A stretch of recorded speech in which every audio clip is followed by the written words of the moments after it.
श्रापित बुढ़िया की गुड़िया रिटन बाय गोल्डी शुड़िया। कुएं वाली गली।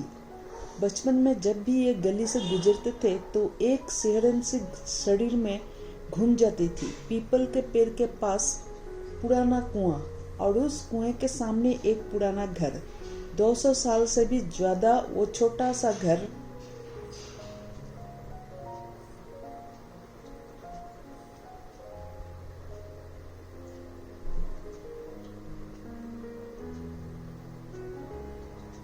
जिसके दरवाजे खिड़कियां सब सदियों से बंद पड़े थे। लेकिन कुछ लोगों का कहना है कि अमावस्या के आसपास उस घर की एक खिड़की खुली रहती है और कुछ लोगों ने तो उस खिड़की से एक बूढ़े सफेद बालों वाली काली और मुरझाए हुए चेहरा वाली बुढ़िया को देखा है। पर कुछ लोगों का कहना है कि वो एक पुरानी जर्जर गुड़िया है जो उस खिड़की के पास रखी हुई है। कुछ लोगों का मानना है कि अमावस्या से कुछ दिन पहले उस घर में कोई शैतान शक्ति का असर हो जाता है और खिड़की उसी शैतान शक्ति द्वारा खोली और बंद की जाती है। पर टेक्नोलॉजी के दौर में कुछ लोग मानने लगे हैं कि बंद कमरों में हवा का दबाव बढ़ जाता है, जिससे कभी कभी घर की सबसे जर्जर हालत वाली खिड़की खुल जाती है और वहां रखी एक बुढ़िया का भूत नजर आने लगता है। कुछ लोगों का कहना है कि बुढ़िया एक डायन थी जिसे गांव वालों ने जादू टोने के जुर्म में जिंदा जलाकर कुएं में फेंक दिया था। कुछ लोगों का तो ये तक कहना है कि अगर उस गुड़िया या भूत की तरफ ध्यान से देखने या नजर मिलाने पर वो भूत बुढ़िया बनकर लोगों का पीछा करता है। गांव के पुराने बुजुर्गों का तो यहाँ तक कहना है कि कुएं से रोने और कराहने की आवाज आती है। अगर कोई उस आवाज को सुन ले और कुएं में झांक ले तो बुढ़िया बाहर आ जाती है। वो बुढ़िया लोगों के पीपल के पेड़ पर उल्टा टांगकर उनका दिमाग खा जाती थी और अगर कोई नाबालिग और कुंवारी लड़की मिल जाए तो उसका दिल निकाल कर खा जाती थी। सबके जवाब पर उस कुएं वाली पुराने घर के अपने अपने किस्से हैं। शहर से आया मेरा एक रिश्तेदार इन सब किस्से कहानियों से बहुत प्रभावित था।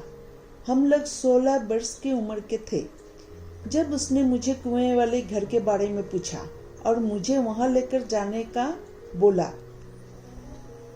अक्सर हमारे गांव के लोग उस कुएं वाले गोली में शाम 5 बजे के बाद जाना छोड़ देते हैं और अमावस्या से 3-4 दिन पहले तो कोई सुबह दिन में भी वहां नहीं जाता है। अमावस्या में 2 दिन बचे थे और मेरा शहरी रिश्तेदार मुझे बार बार वहां जाने के लिए बोल रहा था। उसको ये सब बातें अंधविश्वास और बकवास लग रही थी। हालांकि मैंने भी कभी उस गली में कोई डरावनी हरकत देखी नहीं थी, बस सुनी सुनाई बातों का डर ही था।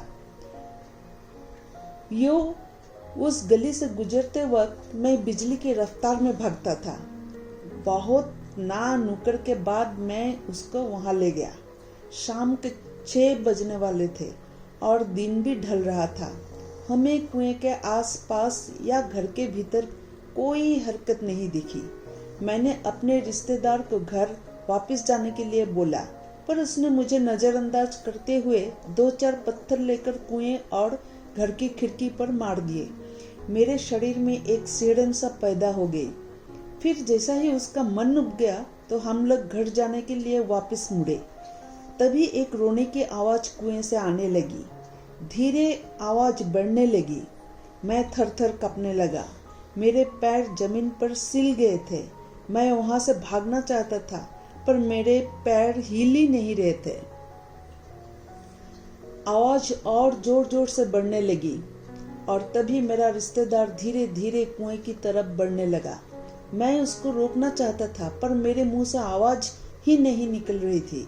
जैसे ही उसने कुएं में झांका, कुएं की रस्सी तेजी से नीचे गिरने लगी और वो डर से नीचे गिर पड़ा। तभी एक काले कपड़ों और सफेद बालों वाली बुढ़िया का भूत उस कुएं से बाहर आया उसने उसको उठाया और घर के अंदर ले गई और फिर घर को खिड़की खुली और वो बुढ़िया का भूत मुझे वहां से घूरने लगा। मेरे पैर जमीन से हिल नहीं रहे थे और मैं भूत की तरफ नजर नहीं मिला रहा था। और फिर एक भयंकर जोर जोर की हंसी मेरे कानों में गूंजने लगी और हवा में उड़ता हुआ मैं पीपल के पेड़ पर उल्टा लटक गया। उसके बाद क्या हुआ मुझे कुछ भी याद नहीं। अगले दिन शाम को जब आंख खुली तो मैं घर में था। सब लोग मुझे घेर कर मेरी चारपाई के इर्द गिर्द खड़े थे। एक तांत्रिक कुछ यंत्र मंत्र और धुना लेकर मेरे चारपाई के इर्द गिर्द घूम रहा था। तभी मुझे अपने रिश्तेदार का ख्याल आया जिसे वो बुढ़िया का भूत उठाकर ले गया था। तभी मैंने देखा मेरा रिश्तेदार मेरे लिए ग्लास में पानी लेकर आ रहा है। उसे देखते ही मैं फिर से बेहोश हो गया।